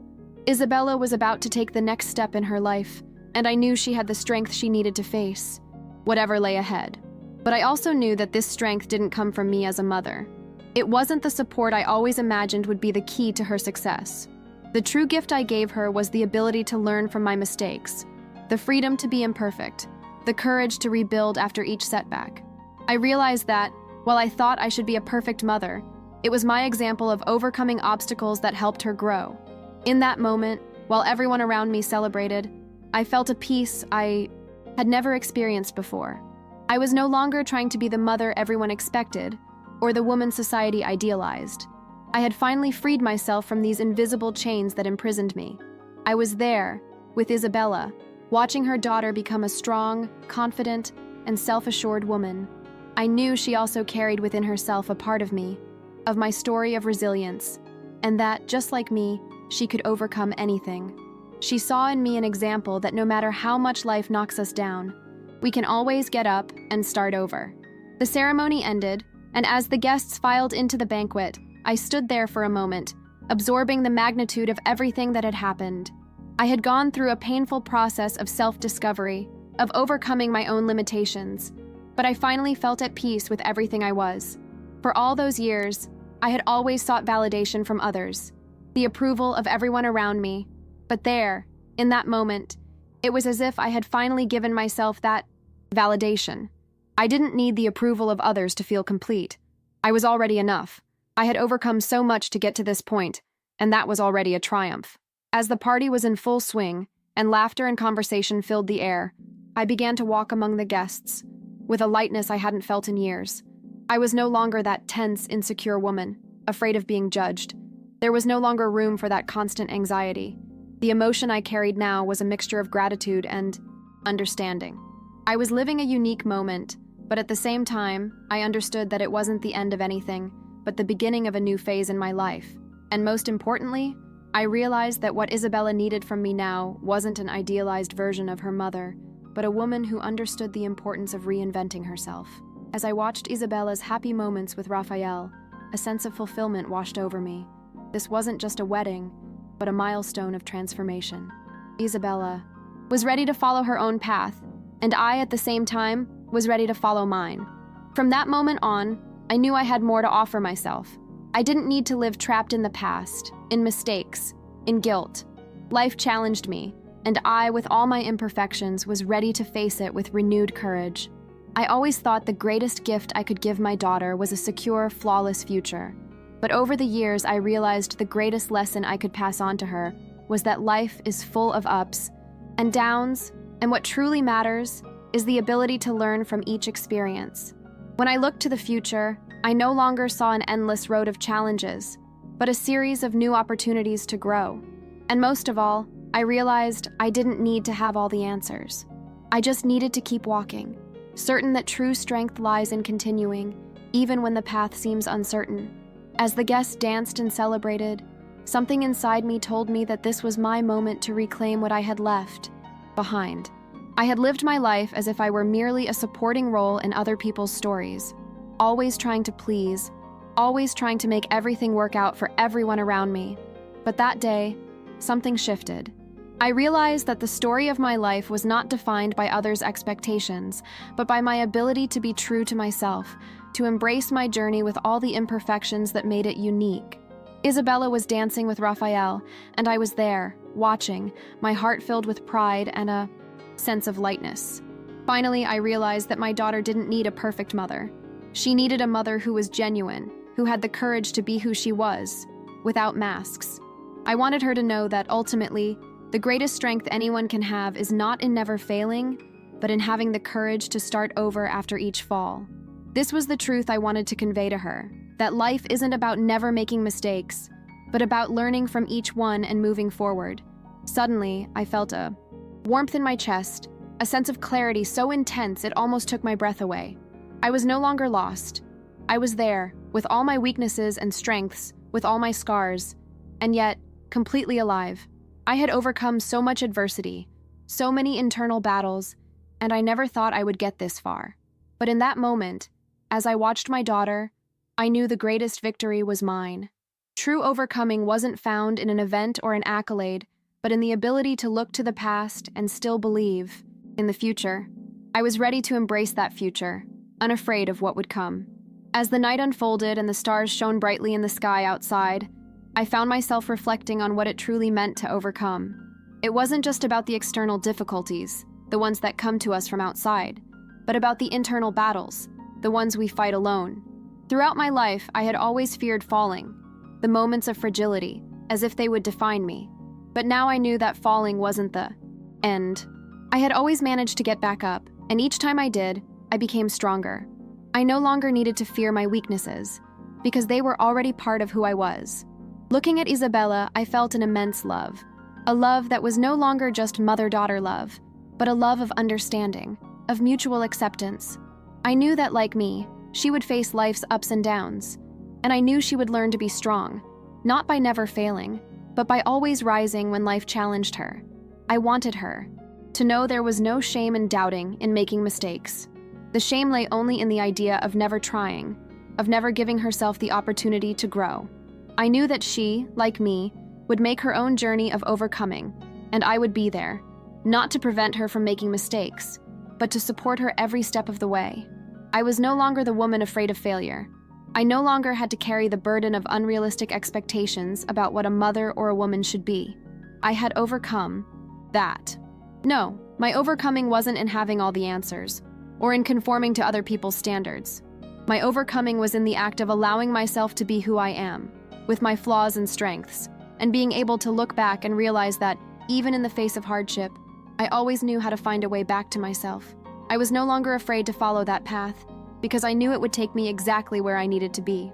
The night seemed to be slipping away, but I couldn't help but think about how far I'd come. For years, I'd looked at my life with a sense of failure, that the pieces never quite fit together. But now, in the midst of Isabella's wedding celebration, everything seemed to make sense. I had overcome my own limitations, faced my fears, and, most importantly, learned to love myself in a way I never imagined possible. I was no longer a victim of circumstance. I was a transformed woman, ready to embrace life without the weight of the past holding me back. As the music began to play more softly and the hall lights reflected off the crystal ceiling, I felt a deep connection with the present. I was there, in that moment, whole. I wasn't a version of myself constructed to please or meet expectations, but an authentic version, with all my marks and scars. I knew my journey of overcoming would not end that day. It was an ongoing process. Every day would be an opportunity for me to continue rebuilding myself, and this gave me a sense of freedom I had never experienced before. As I watched Isabella dance with Raphael, I could see how she was becoming the woman I always knew she would be. And it was in that moment that I realized how important my example of overcoming adversity had been to her. She had grown up knowing that life wasn't about perfection, but about resilience. I had taught her to see difficulties not as barriers, but as challenges to be overcome. She had a strength within her that I knew would sustain her, just as I had found strength in my own scars. As the evening drew to a close and the last guests began to say their goodbyes, a sense of satisfaction washed over me. I didn't know what the future held, but for the first time, I was at peace with it. I had learned that life didn't have to be perfect to be meaningful. The struggles I'd faced, the scars I carried, all of it had led me here. And every experience, good or bad, had contributed to who I am today. I no longer needed to fear being imperfect, because my authenticity, my ability to be true to myself was what made me strong. I was finally ready to live the future, without fear of making mistakes, without fear of failing. Because now I knew, mistakes are just part of the journey, and they don't define who we are. What defines us is the courage to continue, to keep moving forward, even when things don't go as planned. My daughter now had her own life to live, but I knew that the legacy I wanted to leave her was not one of perfection, but of perseverance. I taught her to get back up after every fall, to never give up, to always believe in tomorrow. And that day, I felt I had fulfilled my mission as a mother.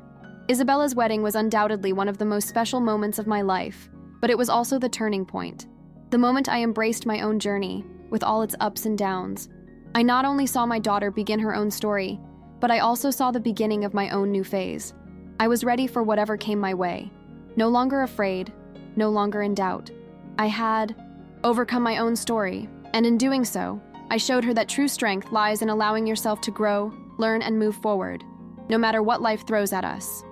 I thought the world had ended until I realized it was just the beginning of my story.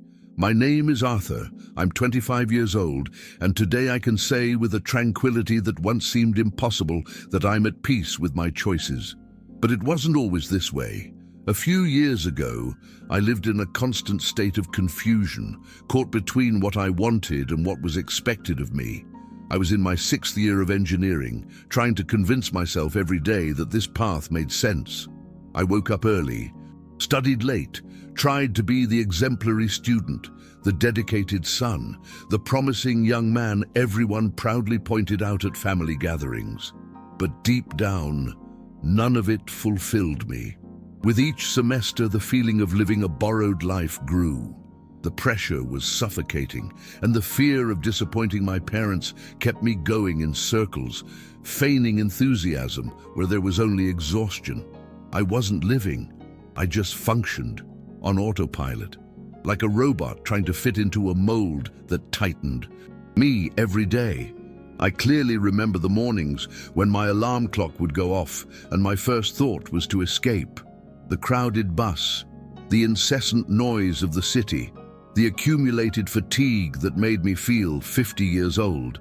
I observed the people around me and wondered if they also felt trapped or if the problem was just me. My colleagues seemed motivated, talking about projects, internships, career plans, and inside I felt only a growing emptiness. It was as if my life were being written by other hands.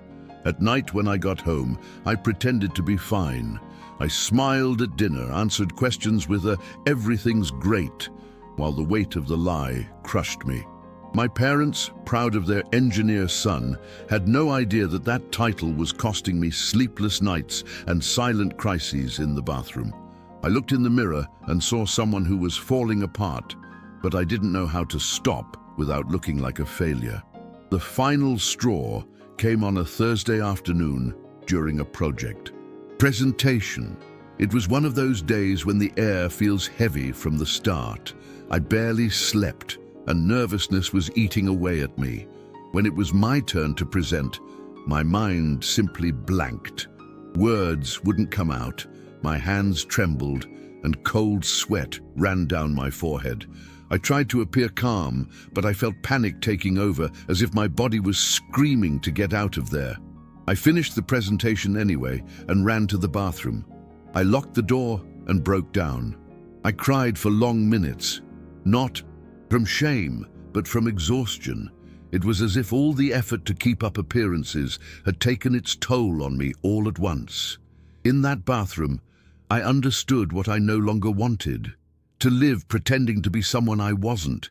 It was a painful moment, but also the first glimpse of freedom I'd had in a long time.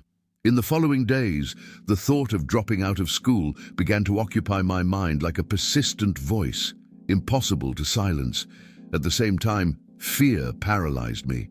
How could I tell my parents that I wanted to give up on their dream? I knew it wouldn't be an easy conversation. I spent entire nights rehearsing what to say, imagining reactions, trying to convince myself it was just a phase. But the discomfort didn't go away. On the contrary, it grew. Until one day, unable to bear it any longer, I sat down in front of them and spoke. "I'm dropping out of school." The words came out firmly, but my hands trembled. The silence that followed was suffocating. My mother cried. My father just got up and left the room. In that moment, I felt the weight of all the expectations crashing down on me. But behind the guilt was a new feeling, a strange, almost liberating lightness. For the first time, I had chosen for myself. The weeks that followed were the quietest of my life. My father barely spoke to me. My mother tried to mask her sadness with forced pleasantries. The house felt cold, as if the air were thick with unspoken words. I spent my days locked in my room, unsure of what to do. Part of me regretted it. Another part insisted it was the right thing to do. Social media was a cruel reminder of what I'd left behind. Classmates posting photos of labs, achievements, graduations. I felt behind, lost, aimless. But amidst this internal chaos, something began to shift. Little by little, I began reconnecting with the things that truly brought me pleasure, taking apart devices, understanding how they worked, creating something from scratch. It was like reconnecting with an old friend. What had once been just a hobby began to rekindle a flame I hadn't even known still existed. Getting back to working with electronics was like breathing after a long time submerged. I spent hours disassembling small devices, testing old parts, researching tutorials online, and getting lost among wires and tools. It was a kind of healing silence. Without realizing it, I began to learn more than I ever had in college. Not because anyone forced me, but because I genuinely wanted to understand. That childlike curiosity I thought I'd lost resurfaced, and with it came a sense of purpose, something I hadn't felt in years. Over time, I began selling some of my small projects online, simple things, but made with love and attention. The first sale was symbolic, a small amount, but the emotional impact was enormous. For the first time, what I created with my own hands generated real value. It was as if I had finally found a piece of myself that had been dormant. It was during one of those sleepless nights that I decided to create a profile on a freelance platform. I didn't have much experience or a portfolio, but I put together what I knew how to do: product design, simple automation, prototype assembly. For the first few days, nothing happened. No messages, no clients. I considered giving up, but I persisted. And then, a week later, I received my first order, a small automation project for an electronics store. I worked for days on end, studying, making mistakes, redoing until I delivered. When the client thanked me and paid me, I felt something that didn't come from outside. It was an internal, silent pride that stemmed from the effort. This wasn't just a job. It was a sign that I could turn my passion into something concrete. With each new project, my confidence grew a little more. Even though the money was small, the feeling of building something of my own was immense. But life, I've learned, has a cruel way of testing us when we start to believe. After a few months of small successes, the blow came. A major client, responsible for more than half my income, simply disappeared without paying. I was devastated. Bills were piling up, my computer was starting to crash, and I didn't know how to move on. That same week, I received a message from my mother. "Son, there's still time to go back to college." I read that sentence dozens of times. She hadn't meant to hurt me, but it stung as if she had. I felt like that insecure kid again, the son who disappointed. I seriously considered giving up, re-enrolling in the course, and pretending none of this had happened. But something inside me, a force I didn't even know existed, stopped me. I'd come too far to turn back. I decided to resist. I sold my bike to fix my computer, asked a friend for help promoting my services, and started posting more about my projects in technology groups and forums.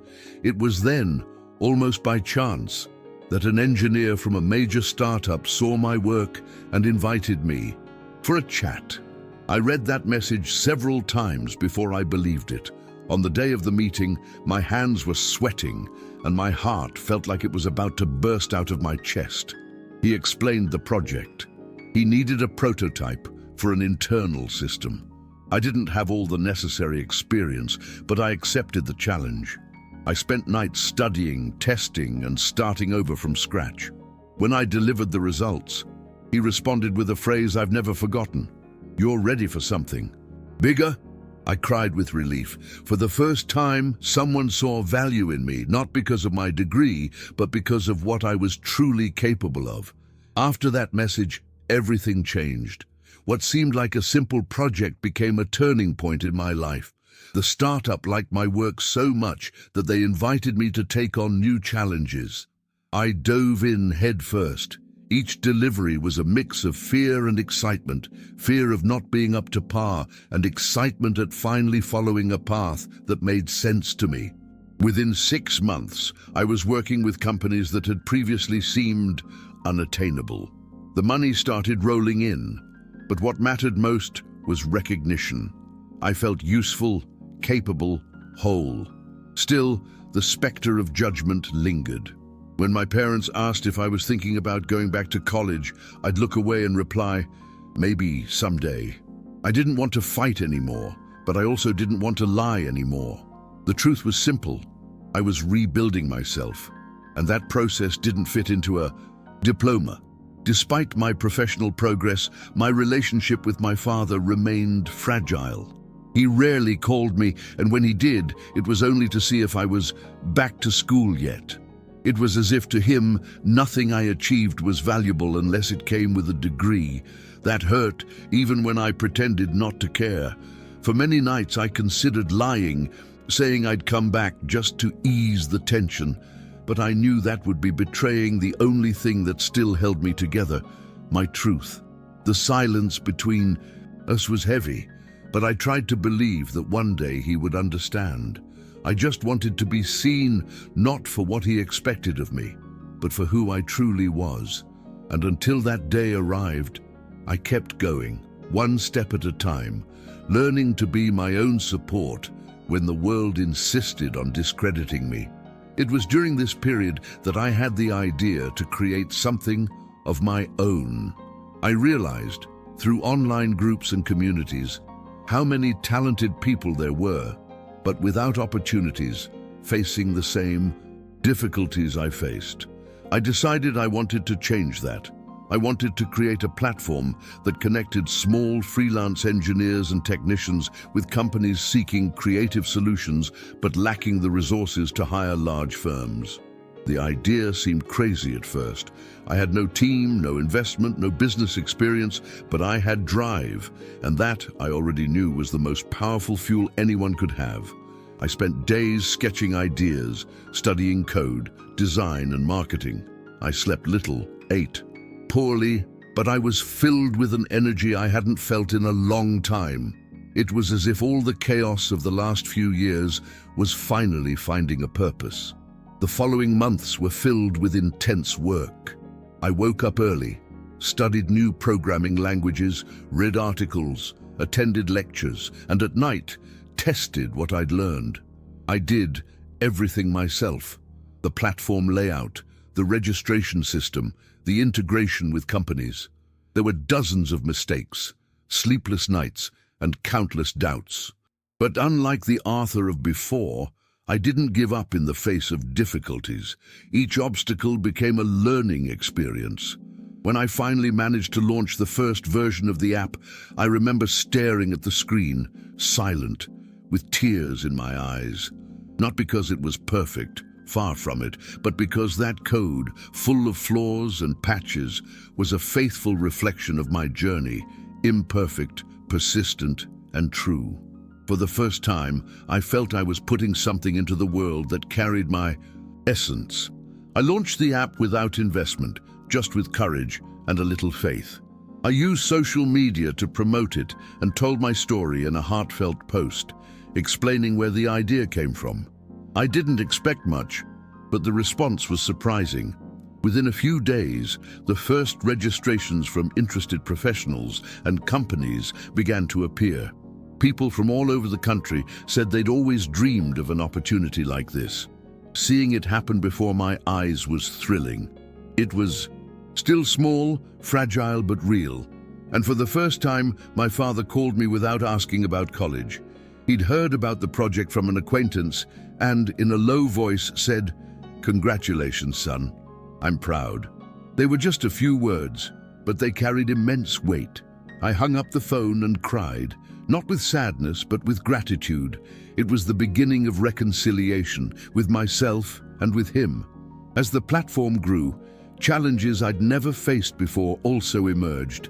Suddenly, I wasn't just a guy creating prototypes, but someone responsible for running a business. I had to learn about finance, customer service, marketing, contracts, taxes, a whole new and daunting world. I made mistakes all the time. I hired the wrong people, trusted the wrong people, lost money due to lack of experience. But unlike before, I no longer let myself be paralyzed by failures. Each failure was a lesson. I finally understood that failure was part of the process. It was the price of evolution. And amidst so much pressure, I realized something important. I was no longer trying to prove anything to anyone. What drove me now was a genuine desire to build something useful, something that would open doors for others like me. It was the kind of purpose you don't teach in a classroom. Life shows you. Even with growing success, there were still days when insecurity hit hard. Sometimes I looked at everything I'd achieved and wondered if I deserved to be there. It was the old imposter syndrome, visiting me, whispering that I was just lucky, not competent. At those times, I remembered the late nights studying, the rejected projects, the tears shed in the college bathroom. It reminded me that nothing came easy. I had fought for every small step. So I took a deep breath and kept going. I learned to value the difficult days as much as the triumphant ones, because it was there that I found my strength. I also learned to ask for help, to not carry everything alone. Over time, I built a small team that believed in the project as much as I did. Simple but passionate people with the same sparkle in their eyes. And together, we transformed what was once an isolated dream into a living, breathing platform. 2 years into my journey, I received an email that would change everything again. It was from a tech company interested in acquiring the platform. At first, I thought it was a scam. It seemed too good to be true, but it was real. They had been following my growth and wanted to make an offer. The following weeks were a whirlwind: meetings, proposals, legal reviews. I, who had never participated in a negotiation like this, found myself sitting in front of executives discussing values I had never imagined. I remember one night when I turned off my computer and stared at the ceiling, trying to process what was happening. The boy who 3 years earlier had cried while locked in the college bathroom was now about to sell a project he had created with his own hands. Life, I realized, is not linear. It ebbs and flows, destroys and rebuilds, and if we have the courage, surprises us. The deal was finalized a few months later. When I signed the contract, my hands were shaking. It wasn't just about the money. It was about the meaning. That signature represented everything I'd experienced: the pain, the doubt, the fear, the stubbornness, the faith. After the lawyers left the room, I was alone for a few minutes. The silence seemed to echo within me. I remembered every sleepless night, every time I doubted myself, every look of disappointment I'd endured. And for the first time, I didn't feel anger. I felt peace. Because I understood that every stumble had brought me to this point. Success wasn't a prize. It was the consequence of persisting when no one else believed. That day, I didn't celebrate with shouts or fireworks. I simply closed my eyes and silently thanked God for not giving up on me. After the sale, my life changed in many ways, but the most profound was internal. I no longer felt the need to prove anything to the world. I began to see success differently, not as a destination, but as a state of peace. I began sharing my story in videos and lectures, not as someone who had overcome everything, but as someone who had learned to fall and get back up. The response was surprising. People from all over the country began writing to me, saying they felt inspired to follow their own paths. People who had considered giving up, but found strength in my words. And it was then that I realized my mission went beyond technology. I wanted to help people understand that the value of a life lies not in the expectations of others, but in the courage to be true to oneself, even if the price is being misunderstood for a while. Today, when I look back, I see a scared boy lost between fear and the desire to be accepted. A boy who believed he needed to follow the path others laid out for him, unaware that the true path is the one we forge with our own steps. And I would have so much to say to that Arthur of before. I would tell him not to blame himself so much, to understand that making mistakes doesn't make him weak, just human. I would tell him not to believe those who say dreaming is a waste of time. And above all, I would tell him to trust his own voice more, the one that, even drowned out by so much external noise, always tried to guide him. It was by listening to this voice that I found my truth, and it was in it that I learned that authenticity is the most valuable asset anyone can have, because when you are true to yourself, the rest falls into place. Despite my achievements, I still have difficult days. Sometimes I wake up with a heavy heart, feeling the weight of the responsibilities and decisions I need to make. At other times, anxiety tries to remind me that success is fragile, that everything can fall apart overnight. But today, I know how to deal with it better. I know that fear is a part of life, and that courage isn't its absence, but rather the decision to keep going, even when trembling. I've also learned that happiness isn't in never failing, but in finding purpose, even in failure. When something goes wrong, I no longer ask myself, why me? But rather, what is this trying to teach me? This shift in perspective transformed my life. It made me understand that what truly matters isn't what we achieve, but who we become along the way. After everything I've experienced, I've come to see the world with more empathy. I understand that each person carries a silent battle. The girl who seems confident may be crumbling inside. The man who appears strong may just be trying to survive. That's why I began practicing kindness as an act of resistance. Not the automatic kind, but the true kind that comes from looking, listening, and being present. Whenever someone writes to me saying, "Arthur, your story helped me," I respond with gratitude, but also with humility, because deep down, I know that the person who was most saved by this story was myself. Telling what I experienced is the way I found to heal myself every day, to transform pain into meaning and fear into faith. Sometimes I return to the university just to walk the halls. The same place that once suffocated me now brings me peace. The walls remain the same, but I'm no longer the same. I pass by the room where I presented that rejected project and smile.